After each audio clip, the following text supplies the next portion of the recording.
అందరికీ నమస్తే. బెల్లం నట్స్ కేక్ ఇది చాలా ఈజీ అండి చేసుకోవడము. దీనికి మనం 3/4 కప్పు బెల్లం తీసుకుంటున్నాను. నేను పొడి బెల్లం తీసుకుంటానండి, మీరు లేకపోతే నార్మల్ బెల్లమైనా తీసుకోవచ్చు. మనం ఒక కప్పు గోధుమ పిండికి 3/4 కప్పు బెల్లం తీసుకొని కొంచెం వాటర్ వేసుకొని మనం మెల్ట్ చేసుకోవాలి మొత్తం. దీనికి ఎటువంటి పాకం అవసరం లేదు, ఊరికే బెల్లం కరిగితే సరిపోతుంది. చూడండి, ఇప్పుడు బెల్లం అనేది కరిగిపోయింది. స్టవ్ ఆపేసేసుకొని దీన్ని మొత్తం చల్లారనివ్వాలి. కొంచెం కూడా వేడిగా ఉండకూడదు, మొత్తం చల్లారాలి. చల్లగయ్యాక దీనిని ఒక గిన్నెలోకి తీసుకోవాలి. మనం ఒక కప్పు గోధుమ పిండికి ఏ గ్లాస్తో అయితే తీసుకుంటామో దాంతోటే మనం 3/4 కప్పు బెల్లం తీసుకుంటే స్వీట్ అనేది సరిపోతుంది. దీంట్లోకి కొంచెం ఒక 4 to 5 టేబుల్ స్పూన్ పెరుగు వేసుకోవాలి.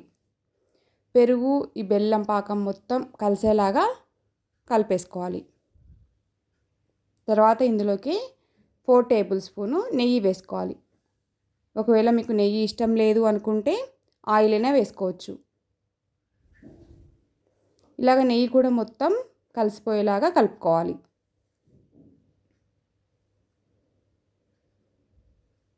చూడండి, ఇప్పుడు మొత్తం కలిసిపోయింది కదా. ఇప్పుడు మనం ఇందులోకి 3/4 కప్పు మనం బెల్లం తీసుకున్నాం కదా, ఇప్పుడు ఒక కప్పు గోధుమ పిండి తీసుకుంటున్నాను. గోధుమ పిండిని ఇలా జల్లించుకోవాలి. తర్వాత మనం ఏ కప్పుతో తీసుకుంటామో ఆ కప్పుతో 1/2 కప్పు బొంబాయి రవ్వ, 1 spoon baking powder, 1/2 spoon baking soda, కొంచెం యాలకుల పౌడరు, తర్వాత వెనిలా ఎసెన్స్. ఇది ఫ్లేవర్ బాగుంటుంది. ఇలా వేసేసుకొని అంతా కలిపేసుకోవాలి.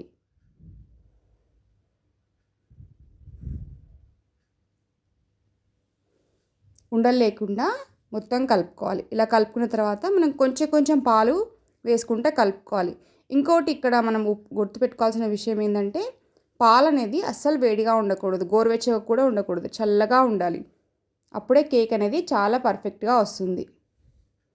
వేడిగా ఉంటే ఏమవుతుందంటే పిండి అనేది ఉడుకుతుంది కాబట్టి కేక్ అనేది అస్సలు సరిగా రాదు. చల్లటి పాలు వేసుకోవాలి. చల్లటి పాలు అంటే ఫ్రిడ్జ్లో అవసరం లేదండి, నార్మల్ పాలు ఉంటాయి కదా అవి వేసేసుకొని ఇలాగ కలిపేసుకోవాలి. ఉండలు లేకుండా మొత్తం కలిపేసుకోండి.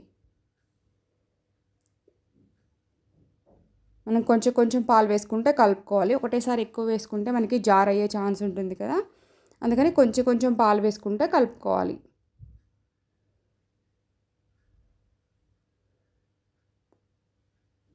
కన్సిస్టెన్సీ అనేది చూడండి, నేను చూపించిన విధంగా ఉంటే సరిపోతుంది.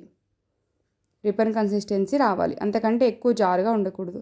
ఇందులోకి మనకి ఇష్టమైన నట్స్ వేసుకోవాలి. నేనైతే జీడిపప్పు, బాదం పప్పును చిన్న ముక్కలుగా కట్ చేసి ఇందులోకి వేస్తున్నాను. వేసిన తర్వాత మనకి ట్రేకి కొంచెము బటర్ అప్లై చేసుకొని గోధుమ పిండితో ఇలాగా చేసుకుంటే సరిపోతుంది. కొంచెం గోధుమ పిండి లోపల చల్లేసుకొని మొత్తం ఎక్స్ట్రా అంతా గోధుమ పిండి ఇదిలించుకోవాలన్నమాట. అప్పుడు మనకి ట్రే అనేది రెడీ అయిపోతుంది.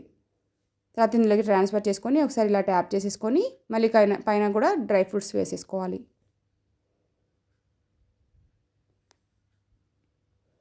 ఇప్పుడు దీనిని నేను మామూలు గిన్నెలో పెడుతున్నాను అండి. మనము ఈజీగా గిన్నెలో చేసుకోవచ్చు, ఎటువంటి ఓవెన్ అవసరం లేదు. కరెక్ట్ 20 మినిట్స్ నుంచి మనం చూసుకుంటూ ఉండాలి. 25 మినిట్స్కి అయితే కరెక్ట్ సరిపోతుందండి.